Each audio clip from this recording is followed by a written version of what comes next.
we're going to look at today just like a brief overview, a brief introduction to what I wouldn't even really call a philosophy of love. It's more like a philosophy of life. And as you'll see, it might be inappropriate to call what we're investigating today a philosophy of love, because it's going to argue that not only is loving others not important, but we actually have no social or moral obligations to anybody. So that's the philosophy that we're going to be looking at. And to do that, I asked you to read just a small excerpt from this guy's book, The Ego and Its Own. Max Stirner was a philosopher who was writing during the same time period as Engels and Marx. Like them, he was actually a member of a club known as the Young Hegelians, people who were extremely influenced by Hegel's philosophy and wanted to utilize it in general to affect social change. However, this guy, Max Stirner, had some very interesting views compared to some of his contemporaries. And he advocates for a philosophy of life that I think is very different compared to what we've been looking at so far. We've looked at Ronald de Sousa's book. We've looked at Plato, Aristotle, C.S. Lewis. All of these thinkers have given us various philosophies of love. Plato basically said, love is like an intermediary between the mortal and the divine realms, right? It's like a bridge. Aristotle talked about love in the context of a fulfilling and happy life, right? He said that if we want to be happy, fulfilled people, we got to have friends. So that involves loving ourselves and loving others in a particular way. And C.S. Lewis argued that love is central to human fulfillment. The kind of love that we ought to embody and prioritize is the kind of love that God has for us.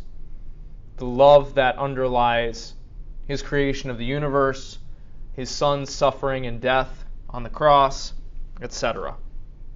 So, a certain kind of love is necessary for our spiritual fulfillment. What we're looking at today is egoistic in nature. So I'm going to start by providing you with some definitions that I think are going to help frame our discussion. And then we'll talk about what Max Stirner has to say in this book more specifically. One of the views that his worldview is based on is known as psychological egoism. And this is a view that you might see pop up in the field of psychology, the field of philosophy. Does anybody know what this view is? You see the word ego in there? Yeah. Like, the things sort of like they revolve around you, effectively. Like, your decisions should be based on like your own desires and interests, as opposed to like the good of others. Yeah. We could call psychological egoism descriptive. It's trying to describe to us how humans work, how humans think. And the person who has this view is going to say that everything that people do is motivated fundamentally out of self-interest. So it's a view about how people work, how they think, what drives them.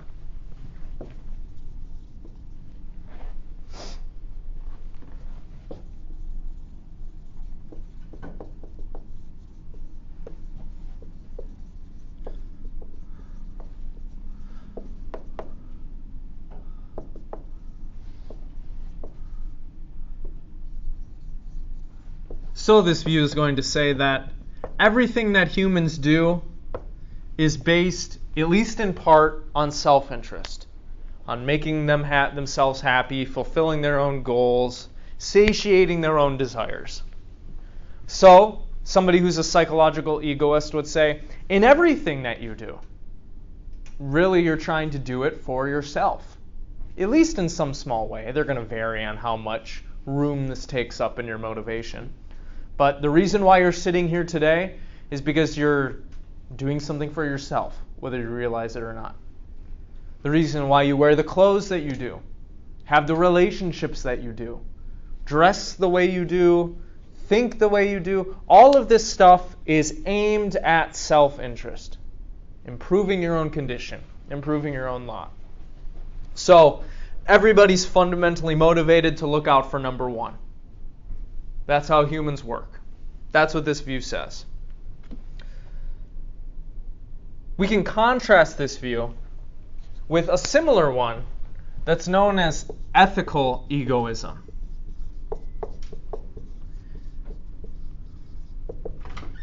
If psychological egoism is descriptive, that is, it describes how humans work, it describes how the world works, why humans do what they do, what drives them. Ethical egoism we could call normative.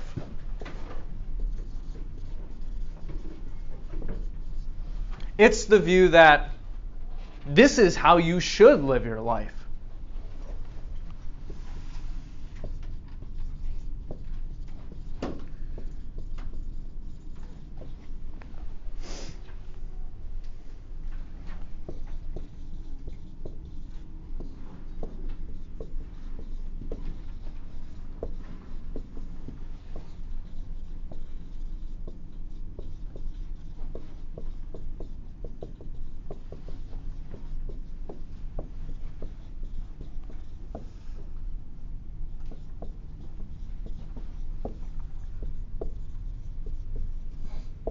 So psychological egoism tries to describe for us how humans work. Ethical egoism is going to say, this is how you should live. And this is what makes such actions moral or immoral. If you're doing something for yourself, improving your own condition, you're doing a good thing. If you're doing something against your self-interest, against your wishes, against your desires, you're doing a bad thing. So it's basically kind of like an ethical theory. It's going to say what you should do at the end of the day is what helps you. You know, it might be good to help others insofar as it helps you, but the ultimate priority is that you should look out for yourself. You should try to achieve your own goals. You should do what's necessary to make yourself happy, filled with pleasure, fulfilled, all that stuff. Make sense? So, this view is one that we see a lot in philosophy. A kind of subtype of this view we're going to see in Stirner's worldview. We also see it, for example, in Friedrich Nietzsche, who basically says, look, there's no such thing as an objective standard of right and wrong. That's a fiction we've made up for ourselves. The way that nature works is that the strong dominate the weak, and that's what you got to do if you want to be a strong, noble person. You can't be afraid to step on a few necks in order to get what you want. So Stirner is going to echo a similar view. In this book, he's basically going to argue, screw everybody else. You don't have any moral or social or political obligations to anybody. What you should do is look out for yourself. This is the good and rational thing to do. Okay? So, in some ways, the philosophy of love that he's going to be presenting us with is inwardly focused. It's all about the self.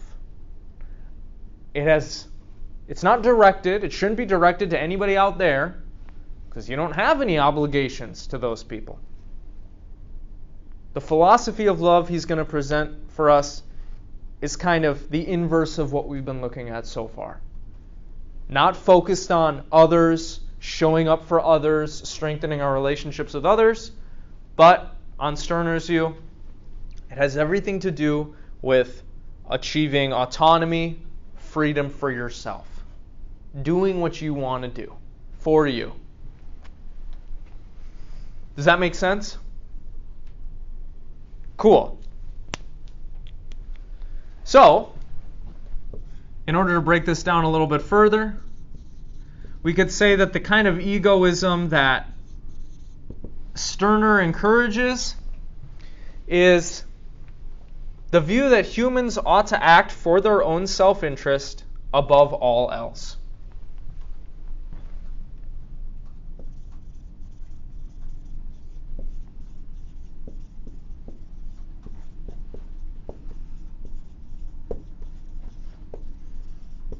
He thinks that this way of life is more rational and superior to other ways of life.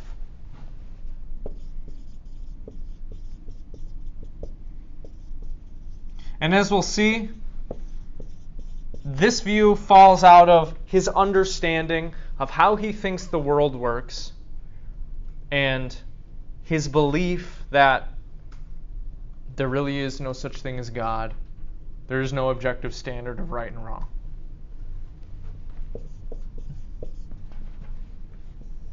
Oops.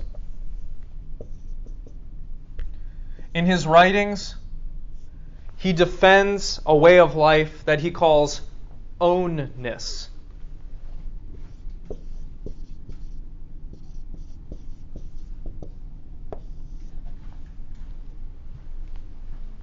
Ownness is something that you have to cultivate for yourself. It's wrapped up with the idea that humans ought to achieve and cultivate self-knowledge, self-mastery, self-rule, self-determination, and individual autonomy.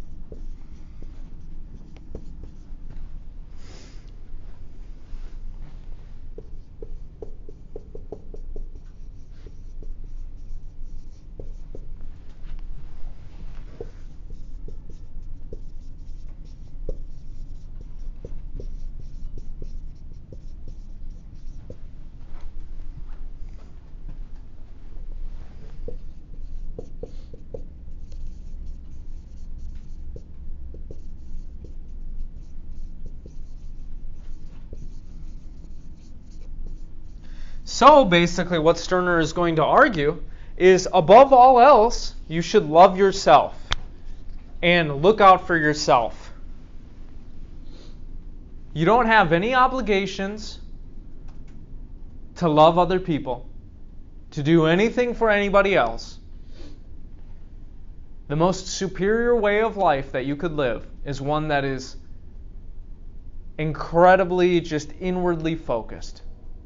It has everything to do with strengthening your own capacities, growing your own knowledge base, clearing away any obstacles to your goals and your dreams, achieving autonomy and self-determination. And so a lot of this book is wrapped up in critiquing a lot of the norms, values, institutions, and ways of life that permeate normal society.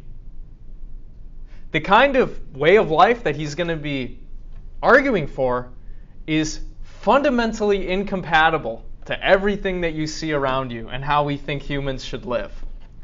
So he's proposing a very radical view here. Okay?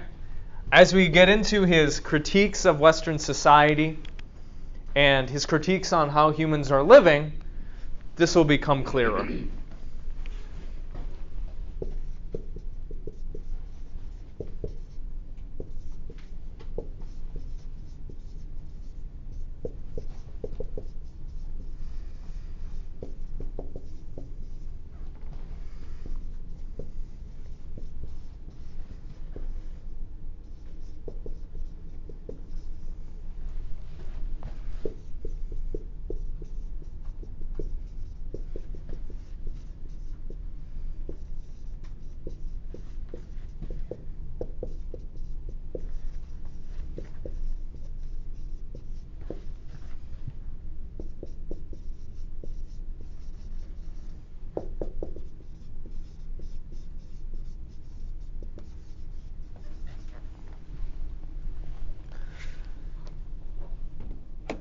nothing is going to be safe from Stirner's scathing critiques.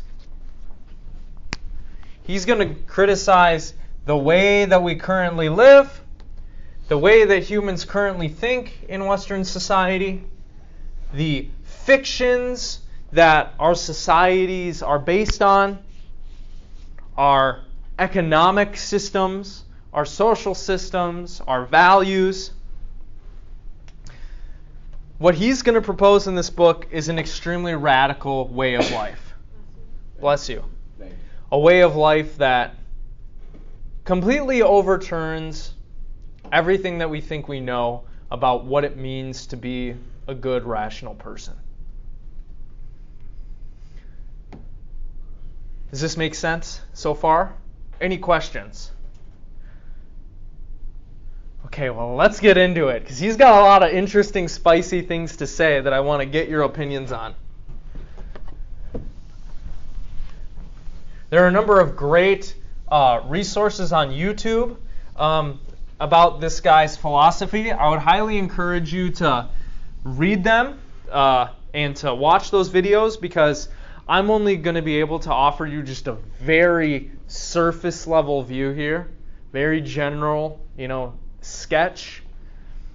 A lot of what he's going to be arguing for is a lot more complex than I'm going to be able to express to you today. And to be honest, I'm not as well versed in his philosophy as I probably should be, so I don't have all the answers, but I will be able to give you all a good general sketch, something that we can talk about. See what you all think. Sounds good. We'll try our best.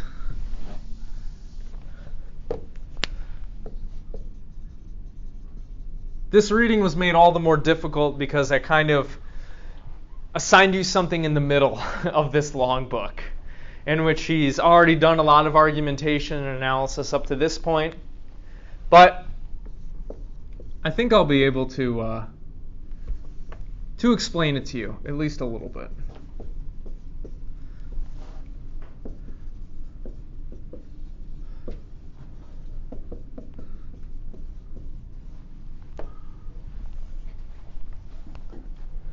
The first thing I want to make clear, and if you did the reading carefully, you will have noticed this right away, is that Stirner criticizes everything.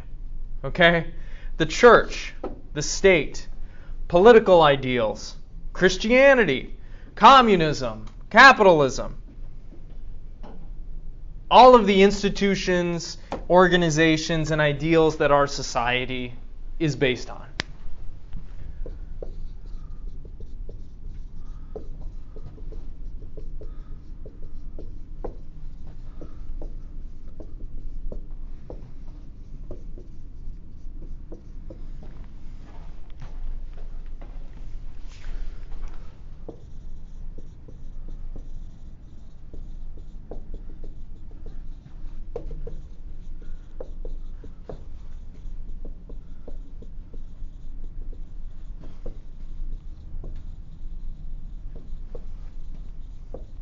He criticizes all of this stuff because he sees these organizations, these institutions, these ideals as being limiting and constraining on the self.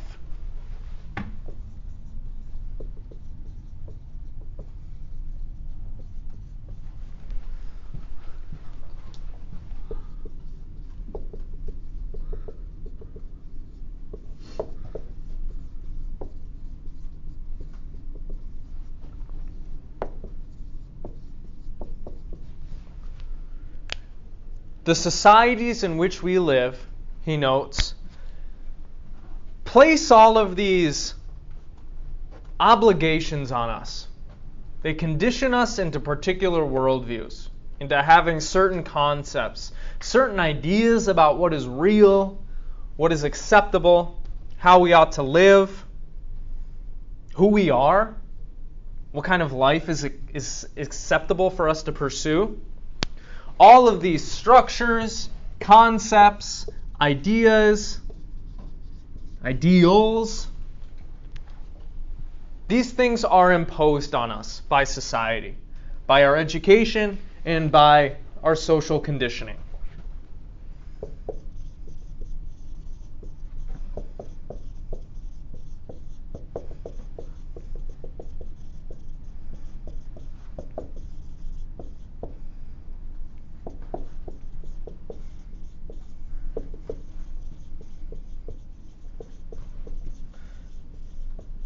Thus, all of these things constrain human action.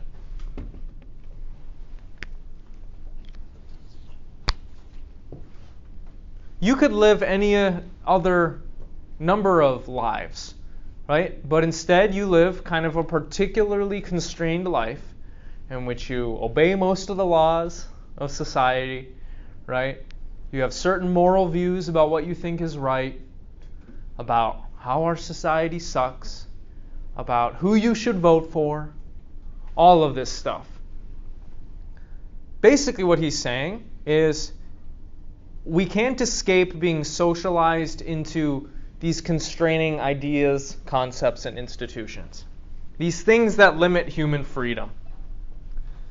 This stuff gets imposed on us by other people, by our parents, by our professors, our priests, our politicians, whatever. But if you think about it really hard, he says you'll come to the realization that there's a lot of pressure for us to think and act in a certain way, but ultimately all of it is self-imposed. He's going to say nobody's forcing you to have the beliefs that you do. Nobody's forcing you to have the values that you do, live the way that you're living. You're doing that to yourself. You have accepted all of this shit and you haven't really thought about it, and you're just making yourself live according to it. So all these pressures and expectations and norms that you feel constrained by, you're doing that to yourself. Okay?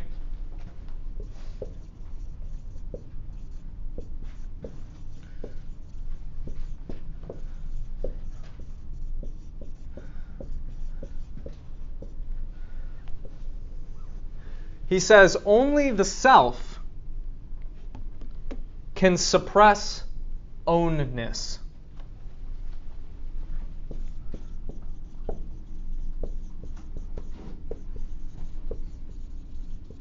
Nothing anybody else says or does forces you to think, speak, or act in a certain way. You have the power at all times to reject how other people want you to live, to reject the norms and values of your society. You have this power of free will. Everybody has this ability. It's just that through education and socialization, you're kind of misled about the kind of thing you fundamentally are and the kind of way of life that would be most rational and good for you.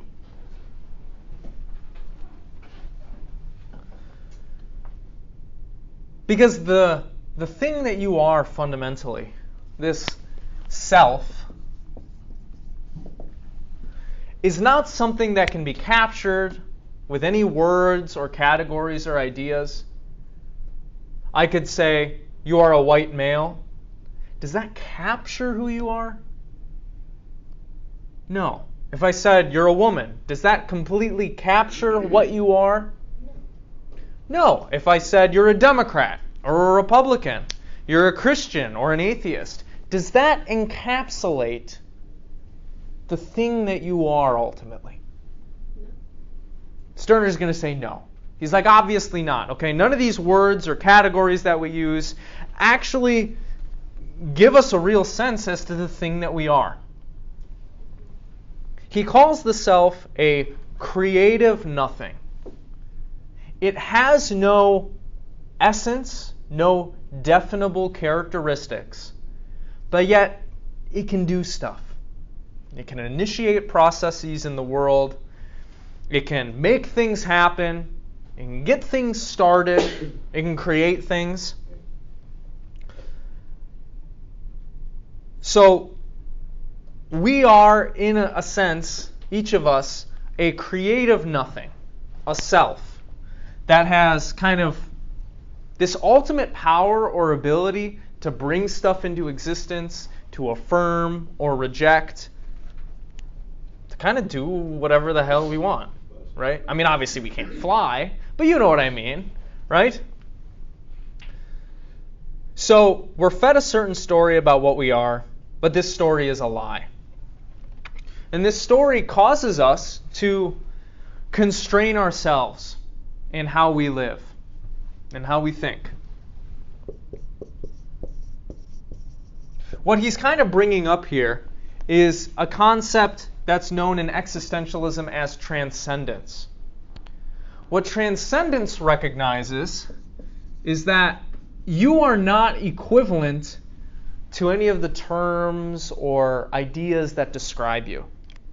Like we said before, I can call you a woman, but that doesn't capture you, right? Transcendence means that you are a free subject who has the ability to determine for themselves how their life goes. Stirner is basically saying the same thing here. What we are fundamentally are these selves or creative nothings that have radical free will.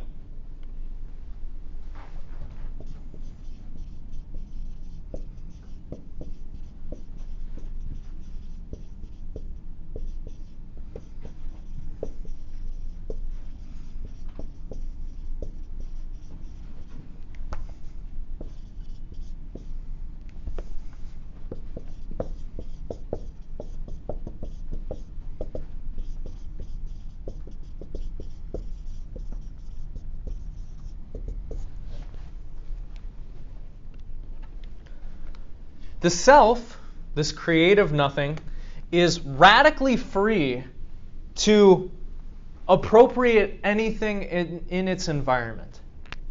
And this is actually how human identity works, and this is how our lives and our worldviews and our behaviors are constructed.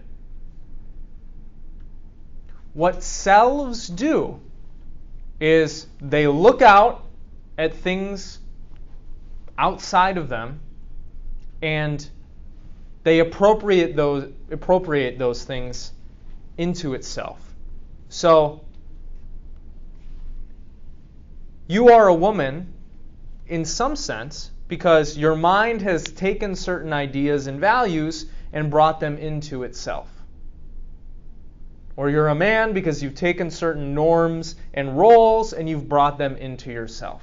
And you've made that a part of you, if that makes sense. So you're free to appropriate anything, but due to conditioning, education, you've appropriated some things and not others, and what you have appropriated now retroactively determines your behavior and defines you from the outside. Okay?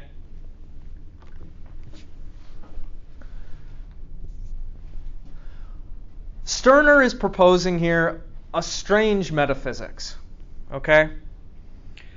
Since the time of the ancient Greeks, there was this idea that things had an essence. Like what made the table a table is because it participated perhaps in the form of tableness, right? If we want to get Platonic with it. Or what makes a computer is it has a certain set of characteristics and properties. And if we could just detail what that set is, we'd be able to define a computer. Stirner doesn't think that like anything in reality has an essence that makes the thing what it is. He thinks that everything that we see around us is radically unique and its own thing. So you look in front of you and you see a table, but that thing is not the same as any other table that you've ever seen, right? You slap the word table on it, but it doesn't have the same dimensions, color, place in space-time. It's radically different compared to every other table, right? So everything in reality is its own unique thing. Nothing has an essence what human life consists of is this creative, magical nothing appropriating unique things in the environment. That's his basic picture of reality. And this basic picture of reality is going to motivate a particular critique of Western society, how we ought to live, and how we ought to think.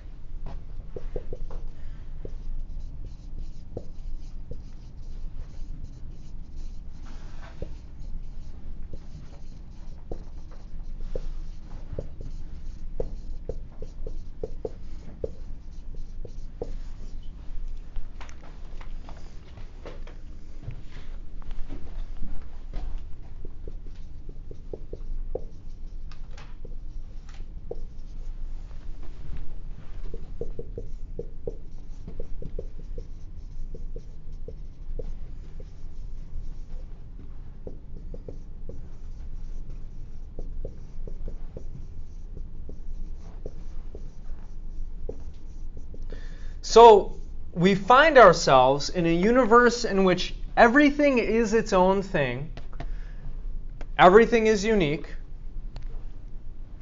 and in this field, in this realm, there are these unique things called selves who fundamentally operate along the lines of appropriating what is in their environment.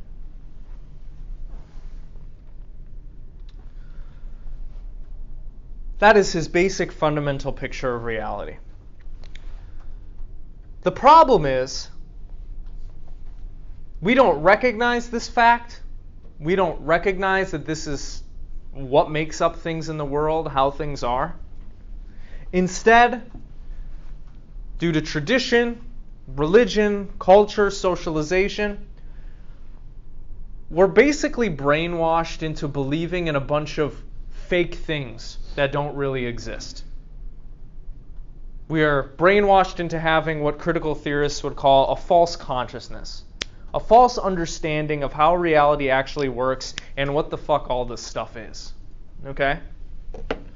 And that is where his critique of society comes in. His fundamental claim is that Western society is based on all these fabrications, these falsehoods, and that we end up becoming a servant or a slave to all of these obligations and ideals and roles and institutions, and that is harming us. It's holding us back.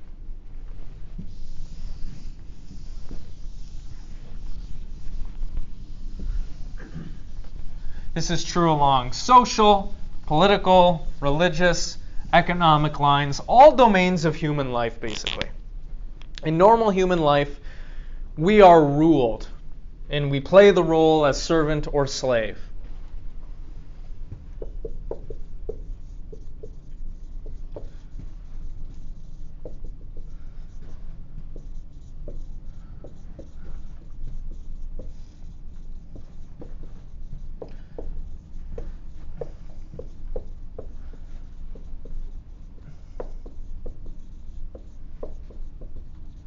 What makes us a servant or slave in all these different ways? Well, our conditioning, our process of becoming cultured, our process of becoming religious. We are a servant or a slave to public opinion, to laws, to expectations. People have expectations of us. Morals.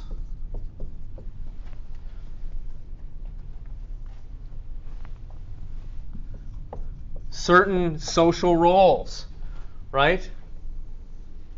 We are conditioned to believe that there are certain ways that we should think and act. You're not supposed to jump up on your desk and dance while I'm talking, right? That's wrong. That's disrespectful. You have to be a good woman and fight for gender equality. You have to be a good man and be the breadwinner and pay for the date, because that's the nice thing to do. No, you can't pirate stuff online. That's illegal. You're supposed to wear clothes. Can't be naked in public. Fucking freak. So we get conditioned into believing that there are all these rules and norms that we're supposed to follow. What are these rules and norms and roles? How do they function? They constrain our human freedom. They prevent us from, living the kind of life that maybe we would want to live if we weren't brainwashed into believing all this stuff, right? So in normal human life, we're basically a slave to all of this stuff. We're not free. We've accepted all of it. We've bought into it. We act it out. We continue to support and legitimize it, right? In other words, our thoughts, our ideas, our behaviors, our wills are not our own.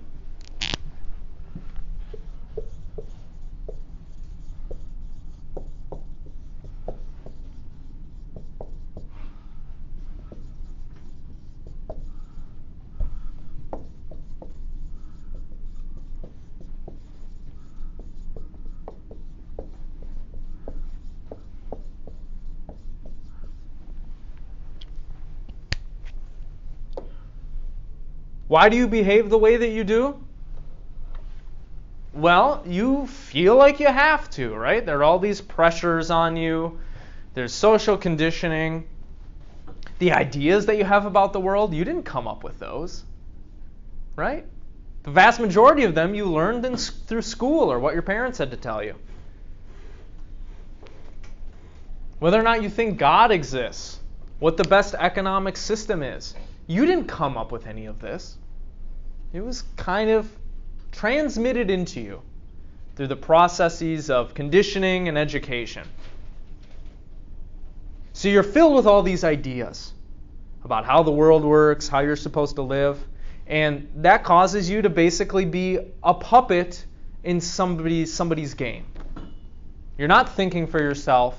You're not actually questioning the norms and the roles and the ideas that are given to you. You just accepted them willy-nilly and you're just acting them out. Okay? Basically, you're not even controlling your own life. You're not controlling your own destiny. You're allowing yourself to be controlled by all of these things outside of you, which ultimately don't have any power over you, over the power that you give them. In normal human life, we are made to sacrifice our own individuality in order to get along. This is oppressive. And he thinks it's stupid and irrational.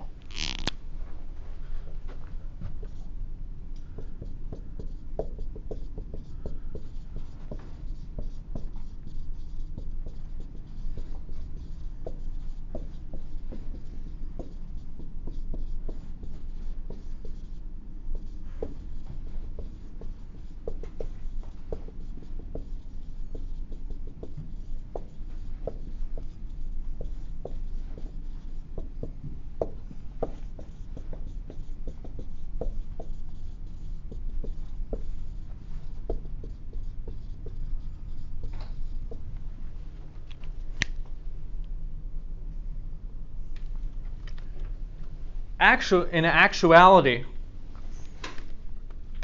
he thinks that basically we become a puppet of other people's wishes and dreams and desires. The vast majority of people are puppets in this way.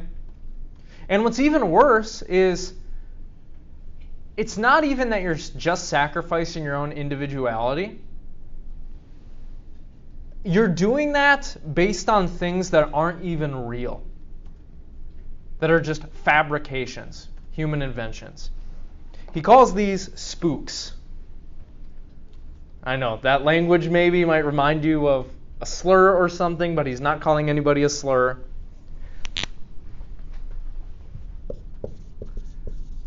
This is a technical term in Stirner's philosophy, okay? He thinks that our thoughts and our ways of life are built on these spooks or illusions.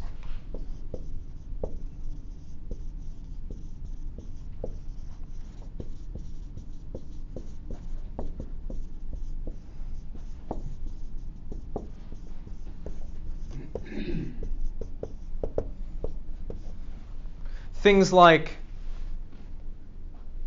the state, rights, society, morality.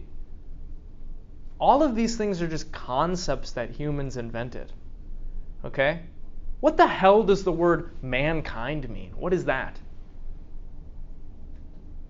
If you really analyze it, there's no mankind, there are just unique individuals. What the fuck is the state? What does that mean? It's a spook. It's a ghost of the mind. Okay? It's a fabrication that we've thought up in order to control people. All right?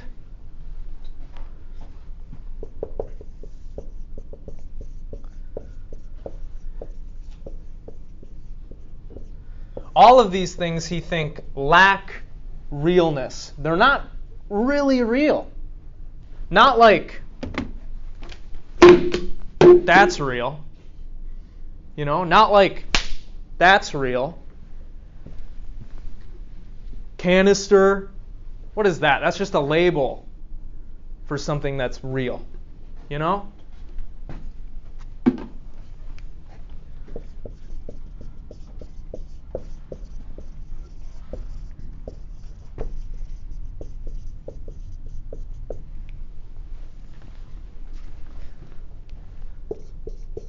Basically, everything that we talk about and see around us, it's all fake in some way. Okay? Can you see the state? Can you experiment on it? How about morality? Can you feel morality? Can you feel the objective standard of right and wrong you're beholden to? No, it's a fucking spook, he says.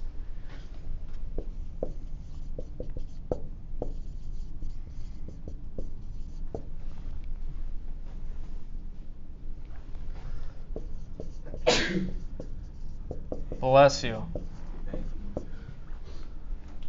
He says that these concepts, these categories, these inventions of the mind, they promote propertylessness, which is completely antithetical to the kind of way he thinks we should be living.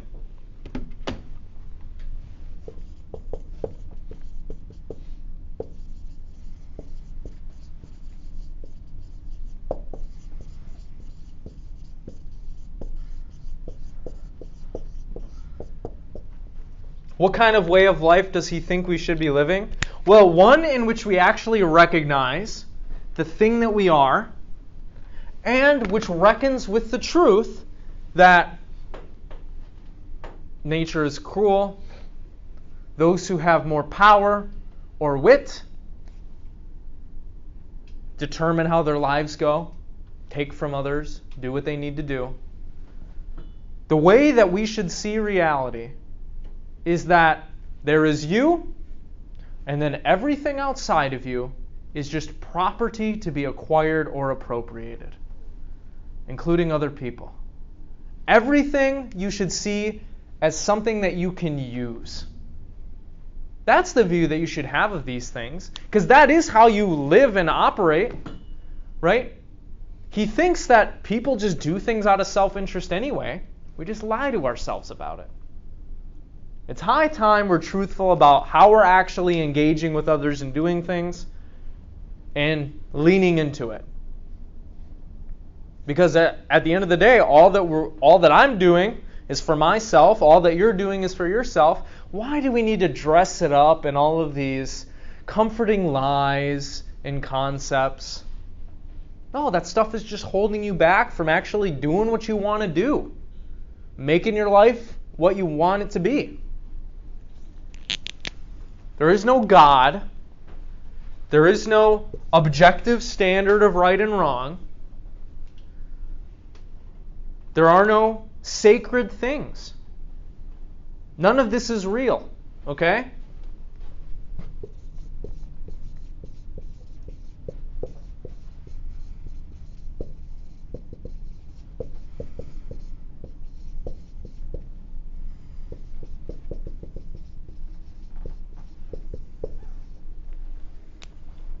this stuff doesn't exist.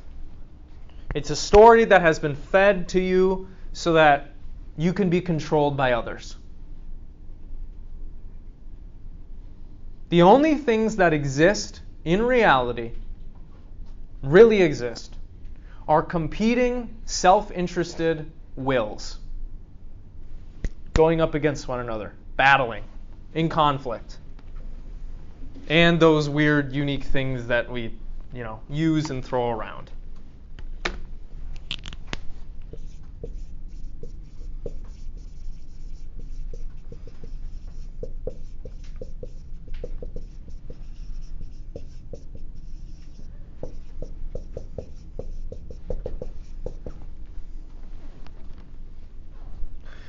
This is how everything operates. Okay? This is how humans operate. This is how organisms live and operate. The entire environment, all of this stuff, ultimately what it boils down to is just a bunch of wills battling over resources and things, power, what have you. In this way, Stirner's philosophy is similar to what Nietzsche or Foucault might espouse, insofar as power lies at the bottom of everything that exists and why everything is constructed the way that it is. Stirner's yeah, ultimately the only thing that exists is yourself and yourself and yourself, all these unique selves just competing. That's it. So this has certain implications for how Stirner thinks we should live our lives. What we should think is acceptable and unacceptable. Okay?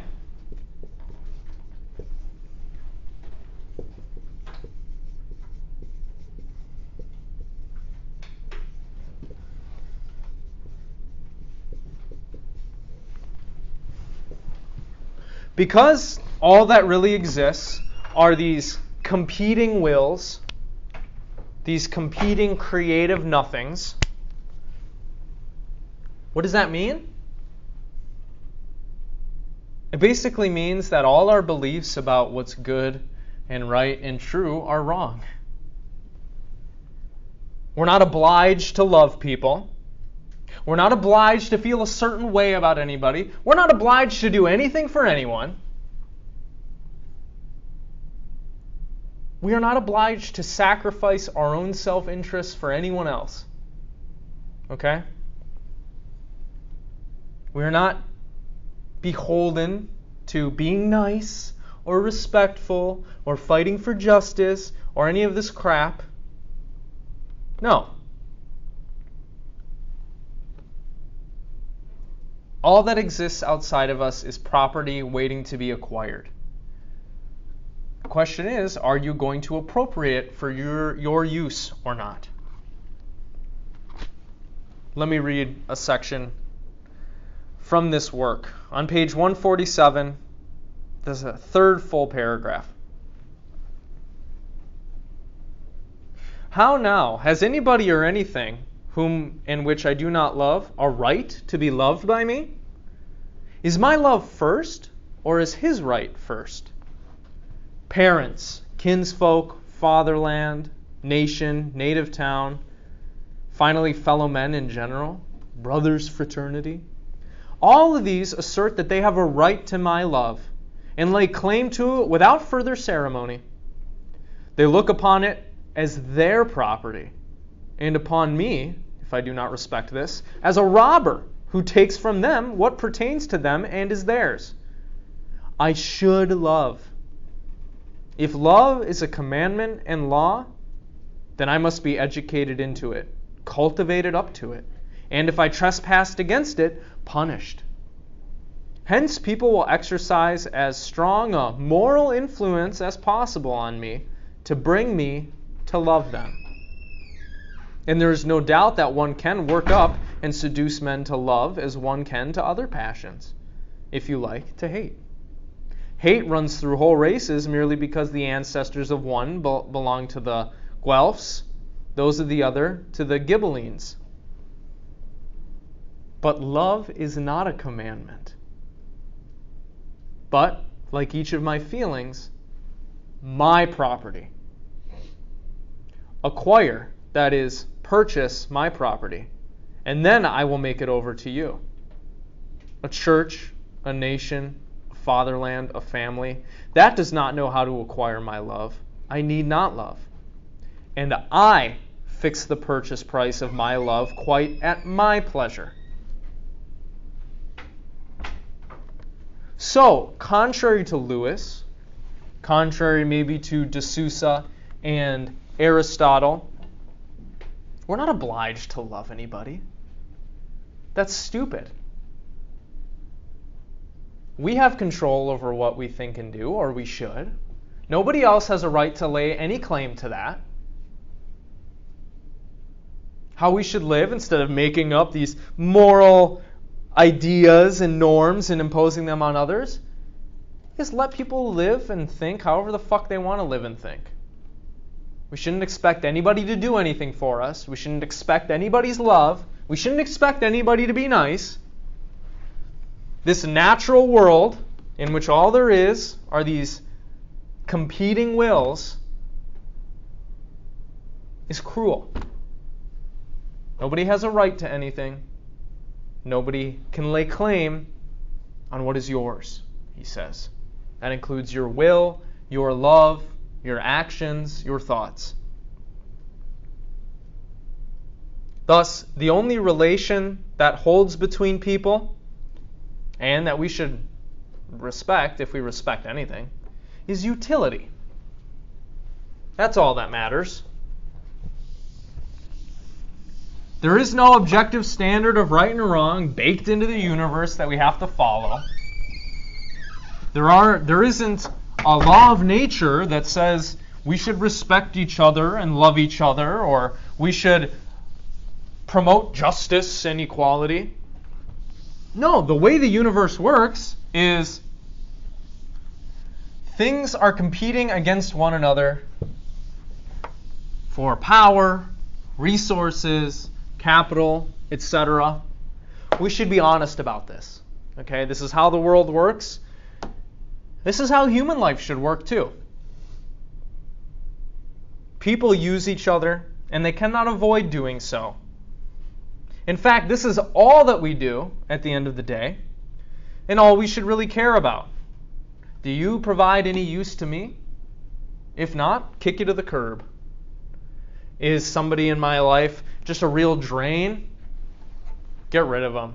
Maybe kill them. Why not? He uses an example at one point in the reading where he says this woman is taking care of her child, and the child's just driving her crazy. The child just won't shut up, won't stop crying. Imagine, he says, that the woman kills the child. Oh, that sounds like a terrible thing. He's like, I don't think it's terrible. Whatever. If somebody's really messing with you, get rid of them. Again, the only way that you should think or treat other people, if you're rational, if you're trying to live your life, is what utility can they provide? That's it. He talks about this on page 149. Right before the break, midway through the page. Where the world comes in my way, and it comes in my way everywhere, I consume it to quiet the hunger of my egoism. For me, you are nothing but my food, even as I too am fed upon and turned to use by you. We have only one relation to each other, that of usableness, of utility, of use. We owe each other nothing. For what I seem to owe you, I owe at most to myself. If I show you a cheery air in order to cheer you, likewise, then your cheeriness is of consequence to me, and my air serves my wish. To 1,000 others whom I do not aim to cheer, I do not show it. So how should you live your life? You got to use people, man. That's all that you need to be worried about. If you're concerned about achieving all you can, about actually fulfilling your desires, being happy. Don't worry about all these morals, all these norms. That stuff is just ultimately holding you back. If you submit yourself to those rules and principles, you're being a fucking slave. Okay? We need to recognize how the world works. This is how the world works, baby. It's all about using each other. And the sooner we recognize that, the sooner you're going to be able to get on with your life and achieve what you want to achieve. So love of self is of paramount importance. Perhaps it's the only thing that matters or should matter to you.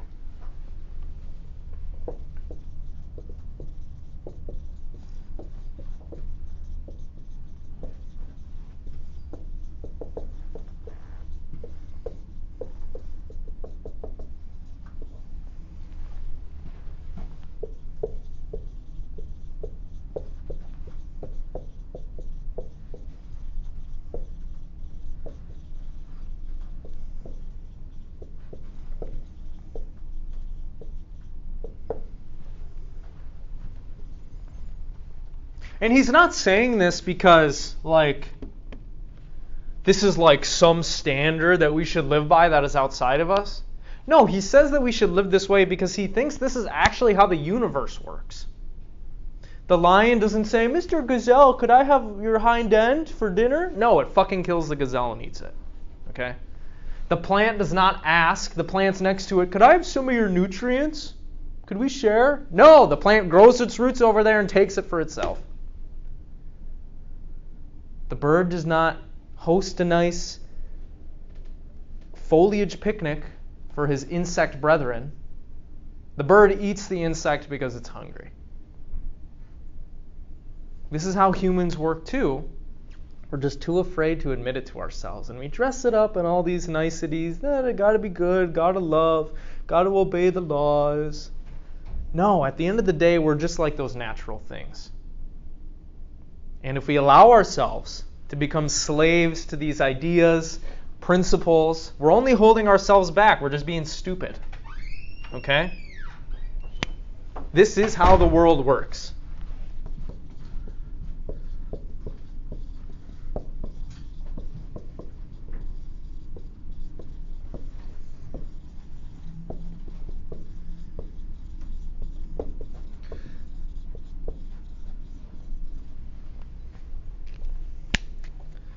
Thus, Stirner encourages us to see what he thinks is the truth of our situation. He encourages us to escape the bondage that we've imposed upon ourselves, cast off fear of what other people are going to think, and to live autonomously, according to our own will.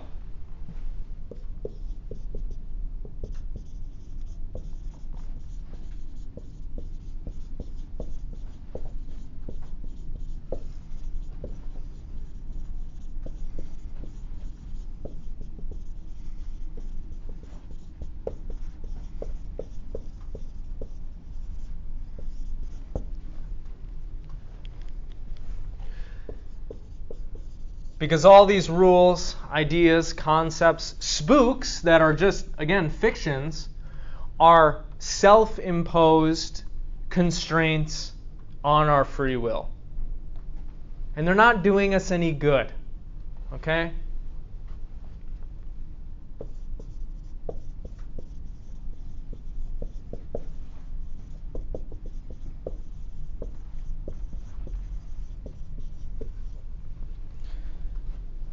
He says something similar on page 155.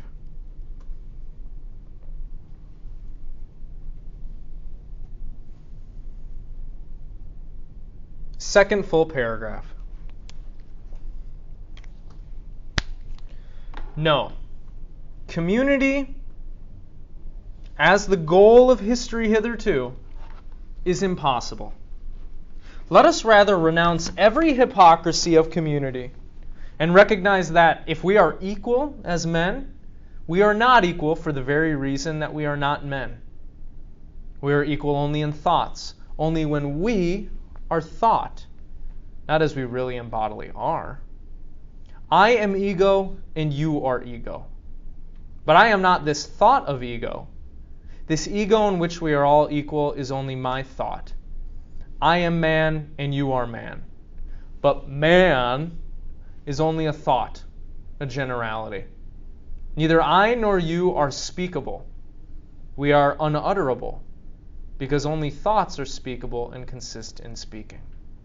Let us therefore not aspire to community, but to one-sidedness.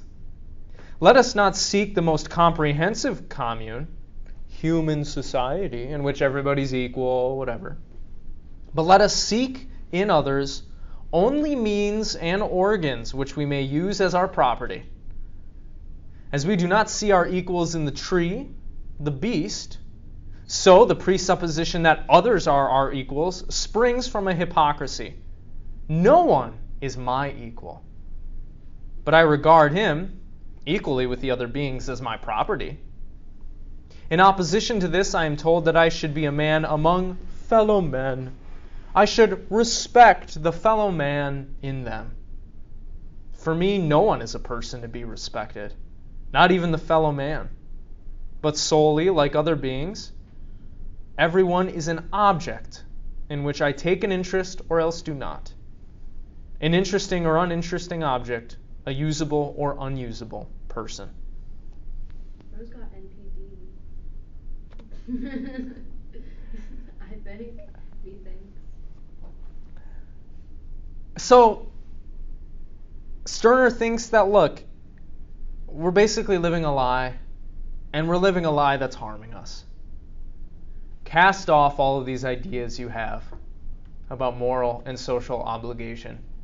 Cast off all of the self-imposed rules and principles that have been placed on you. The true egoist is someone who seeks freedom, who recognizes no rules, idols, sacred principles, or bondage.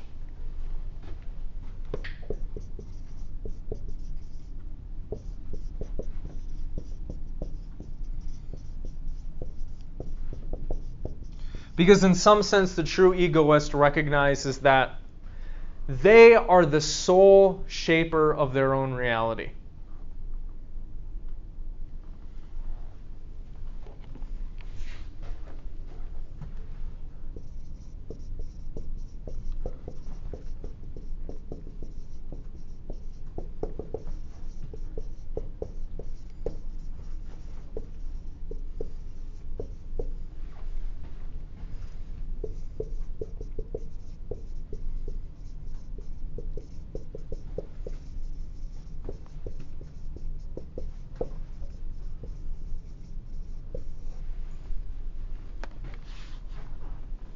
We should learn to use others and exercise our own power to achieve our own goals and desires. In this life, it's either conquer or be conquered, satisfied or be dissatisfied, being the enjoyer of life or a pawn in somebody else's designs.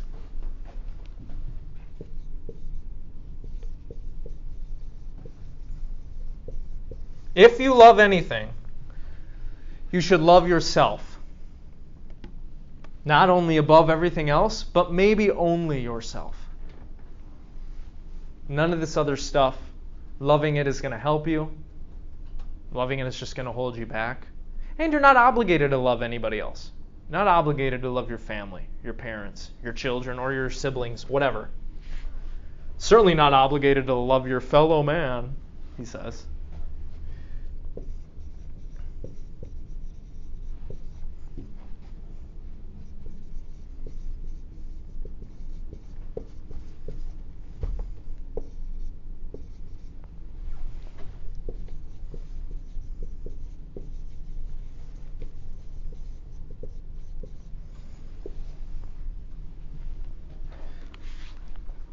Finishing off this section, I'd like to just read what he says on page 158. And then we'll talk about this. This is a longer section. After, it's going to be the second full paragraph on 158. My intercourse with the world. What does it aim at?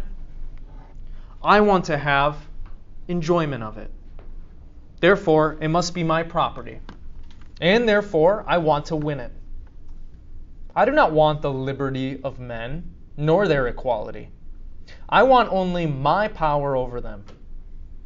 I want to make them my property, that is, material for my enjoyment. And if I do not succeed in that, well, then I call even the power over life and death, which church and state reserve to themselves, mine. Brand that officer's widow who, in the flight in Russia after her leg has been shot away, takes the garter from it, strangles her child therewith, and then bleeds to death alongside the corpse. Brand the memory of this infanticide. Who knows, if this child had remained alive, how much it might have been of use to the world. The mother murdered it because she wanted to die satisfied and at rest. Perhaps this case still appeals to your sentimentality, and you do not know how to read out of it anything further. Be it so. I, on my part, use it as an example for this, that my satisfaction decides my relation to others, and that I do not renounce, from any access of humility, even the power over life and death. As regards social duties in general, another does not give me my position towards others. Therefore, neither God nor humanity prescribes to me my relation to them. I give myself this position. This is more strikingly said thus: I have no duty to others, as I have a duty even to myself. I no longer humble myself before any power, and I recognize that all powers are only my power, which I have to subject at once when they threaten to become a power against or above me. Each of them must be only one of my means to carry my point, as a hound is our power against game, but is killed by us if it should fall upon us ourselves. All powers that dominate me, I then reduce to serving me. The idols exist through me. I need only refrain from creating them anew, then they exist no longer. Higher powers exist only through my exalting them and abasing them myself. Consequently, my relation to the world is this: I no longer do anything for it, for God's sake. I do nothing for man's sake. But what I do, I will do for my sake. Thus alone does the world satisfy me, while it is characteristic of the religious standpoint, in which I include the moral and humane also, that from it everything remains a pious wish, that is, in otherworldly matter, something unattained. Thus, the general salvation of men, the moral world of a general love, eternal peace, the cessation of egoism, nothing in this world is perfect. With this miserable phrase, the good part from it and take flight into their closet to God, or into their proud self-consciousness. But we shall remain in this imperfect world, because even so we can use it for our own self-enjoyment. My intercourse with the world consists in me enjoying it, and so consuming it for my self-enjoyment. Intercourse is the enjoyment of the world and belongs to my self-enjoyment.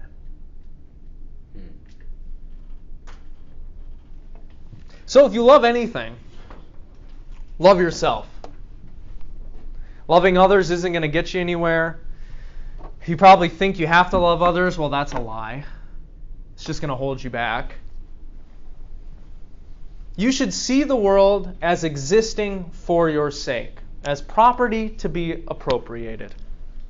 That is the message that Stirner tries to give us.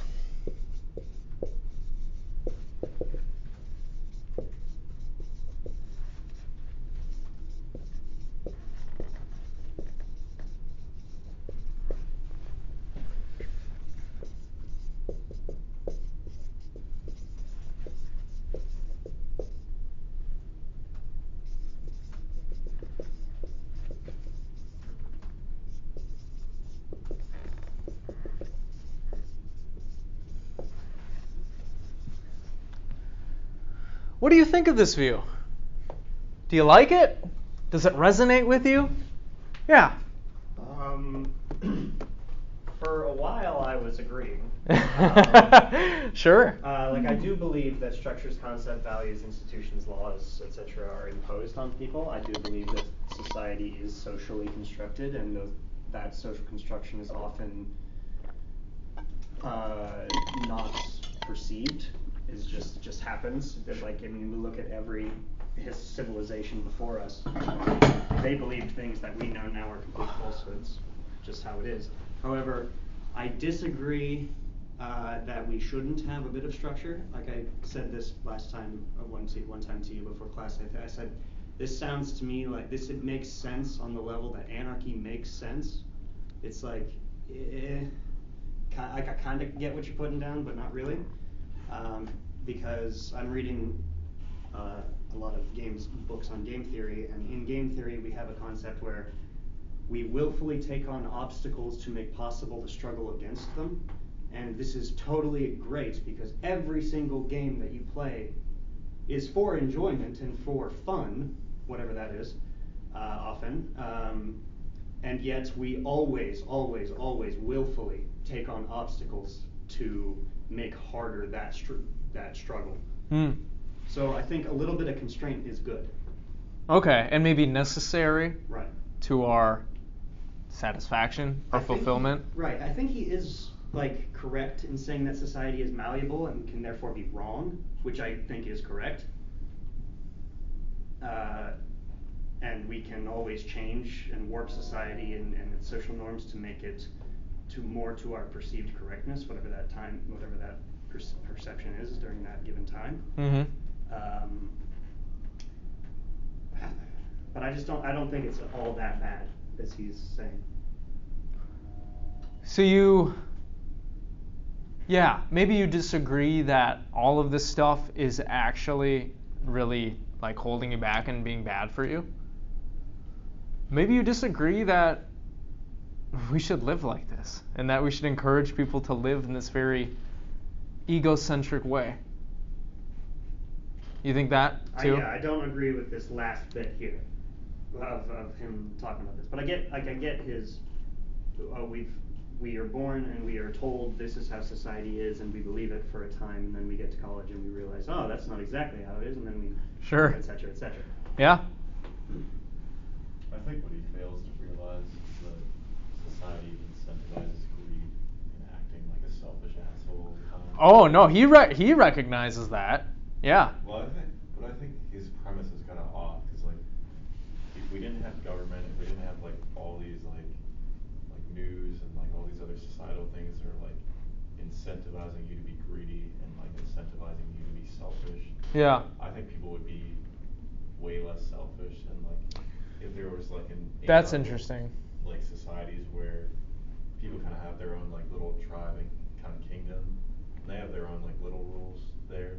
Like I think that could work very well and still kind of fit within its things. Because like, if another clan's trying to take your stuff, just wipe them out, you know.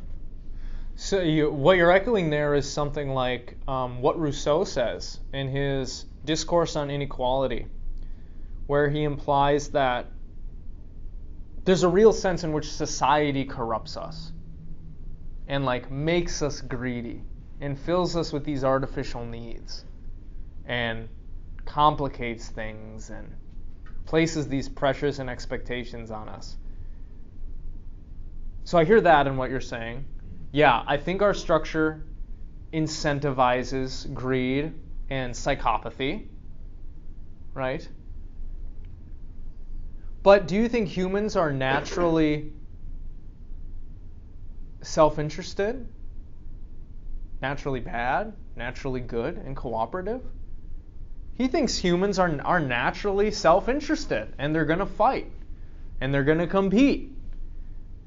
And he's like, let's just be honest about that and take away all of these basically rules and principles that are holding you back from like really leaning into that and doing well for yourself.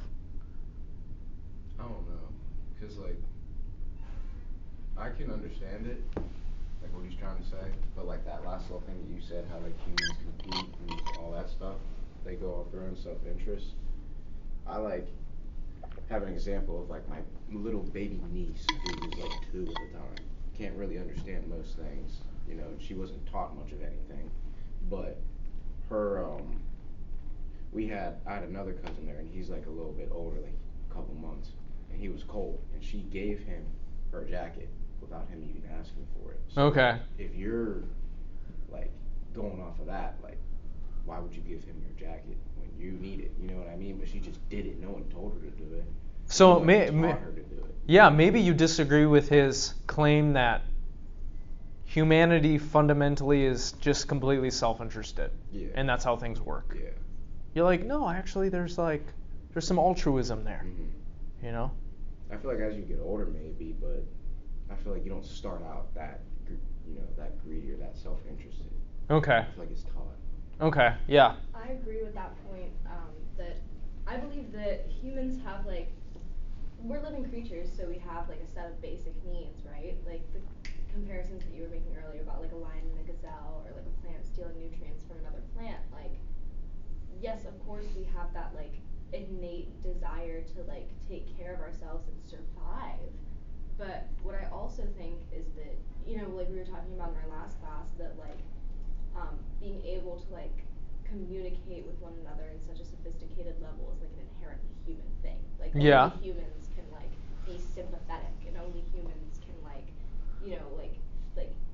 have consideration for the emotions of other humans on such an advanced level. Sure. And I think that is our sort of natural state of being. I think that even people who are self-interested to a high degree recognize that it is in your own self-interest to be kind to others, and it is in your own self-interest to create good long-lasting relationships. Sure. And you can that is in your own self-interest, but it isn't selfish, Yeah. And those Yeah. are different things.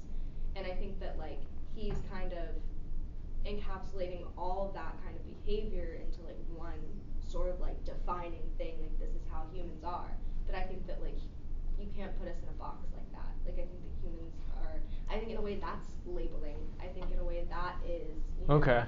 assigning meaning to someone. I don't know. Yeah. Yeah. So would you? He's not telling people to just go out and murder people willy-nilly. What I think he's trying to say is take a hold of your life, bucko. Stop living according to what other people think. Do whatever you want to do. But then where he goes a little further, where you might start disagreeing, is he says, yeah, maybe humans are naturally empathetic, and maybe humans naturally want to help others. But don't impose any further rules and principles on your action, because that just functions to constrain you. This idea that you're supposed to be nice to the checkout girl. He's like, that's stupid. We don't have to be nice to anybody. Be nice to somebody if it's going to make you better off, sure. But these rules, these principles, blah, they're spooks. What do you think about that? Do you think they're spooks?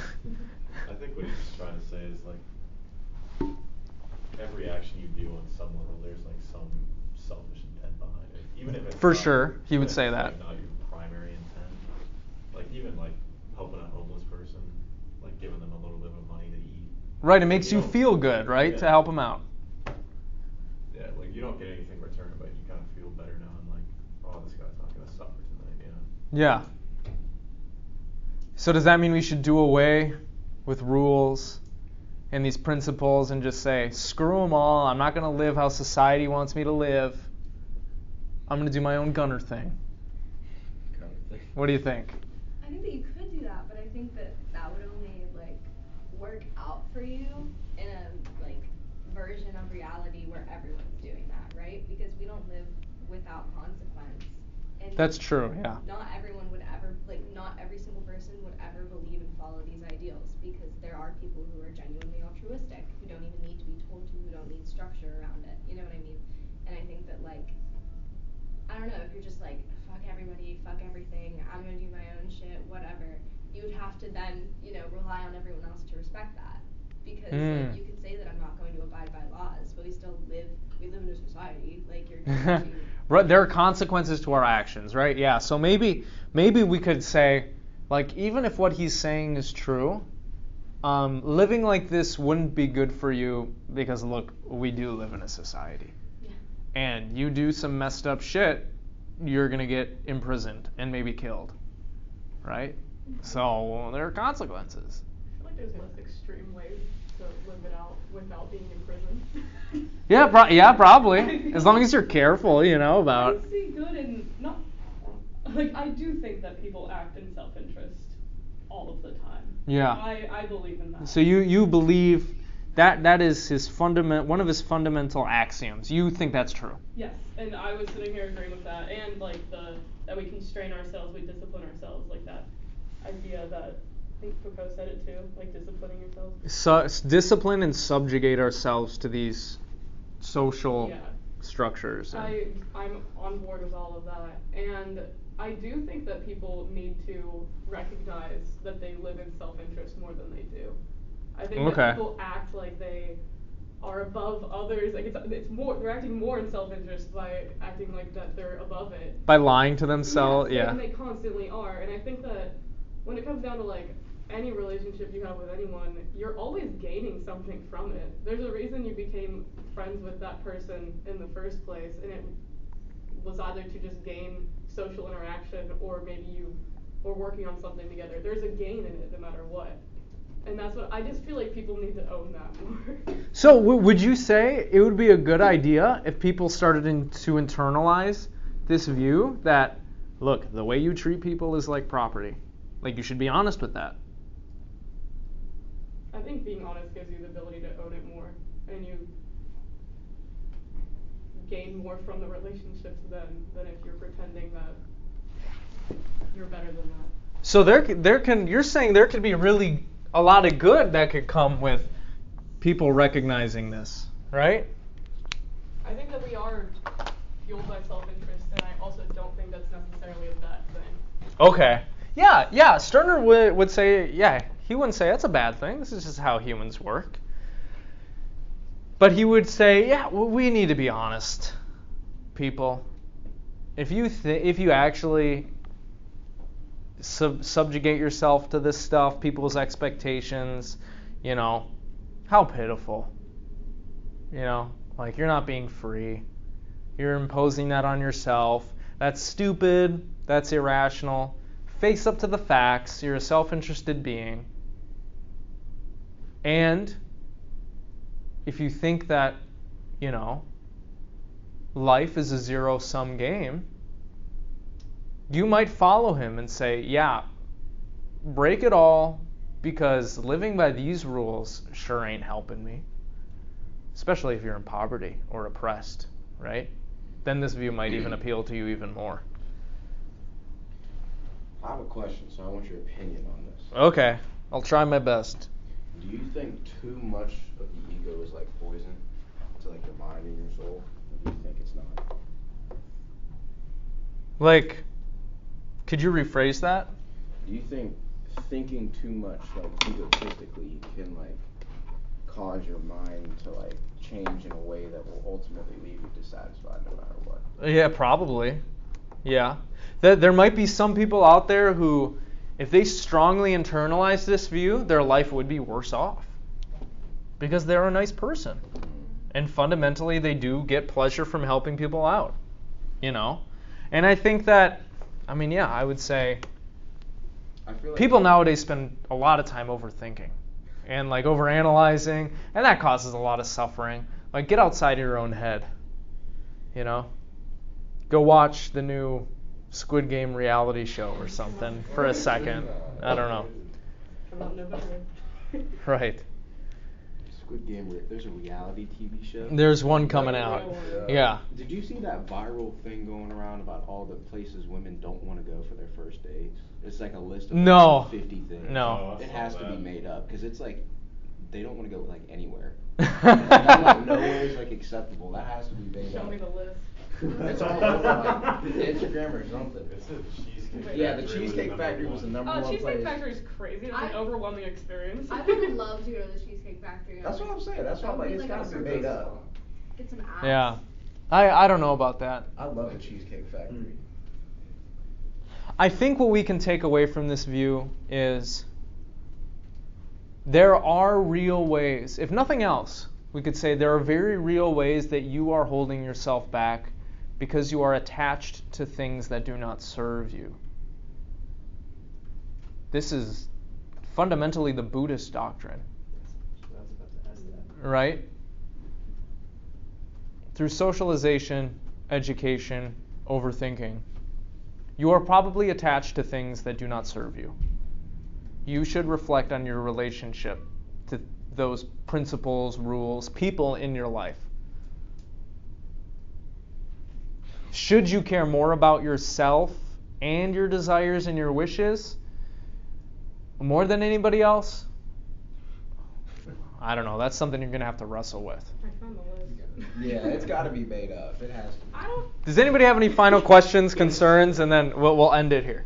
Nah. Would Buddhism being the idea of completely getting rid of the ego altogether be like an opposite end of this? I think it might be closer than we might think, because Stirner is also going to say you shouldn't become a slave to your desires either, because then something else is constraining your will, right? Oh, I gotta have my meth fix. Oh, I gotta have my vape, right? You become a slave to your desire, you're just another slave. So you gotta liberate your will. That might look like some sort of dissolution of the ego in your own mind, maybe. Well, because it's like, what if your desires and what serves you is being altruistic and kind to others? What if that Right. is what Then is self-serving? Then You it's know what I mean? self-serving, it's still in self-interest, and it's weird how that all works out. Yeah. Yeah, exactly. It's a paradox, I get kind what of he's- like. I get what he's saying.